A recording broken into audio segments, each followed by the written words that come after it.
सपा सांसद इकरा हसन के बयान से फिर से राजनीति सियासत गरमाती हुई नजर आ रही है। उन्होंने सरकार द्वारा लाए गए बिल पर आपत्ति जताई है और स्पष्ट तौर पे कहा है सरकार जो मर्जी कर ले, आने वाले समय में फिर से इनकी सरकार नहीं बनने वाली है। आइए आपको सुनाते हैं आखिर सपा सांसद इकरा हसन ने क्या कहा। लोकतंत्र पे एक हमला है और इस हमले के विरोध में ये पूरा सेशन उसके नाम चढ़ा है, लेकिन क्योंकि ये इतना गंभीर मुद्दा है कि इससे भी ज़्यादा विरोध इसके लिए ज़रूरी मैं मानती हूँ।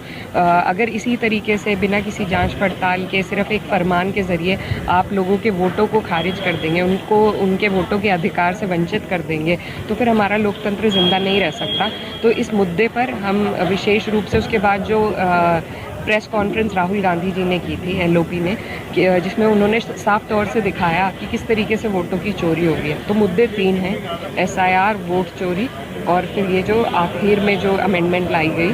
तो तीनों ही मुद्दे इतने गंभीर मुद्दे हैं कि तीनों के माध्यम से ही कहीं पे वोट को काट करके, कहीं पे वोटों की चोरी करके और कहीं पे सीधा मंत्रियों को पहले खरीद फरोख्त उनकी होती थी, उनको दबाव में लेकर इधर उधर कर दिया जाता था।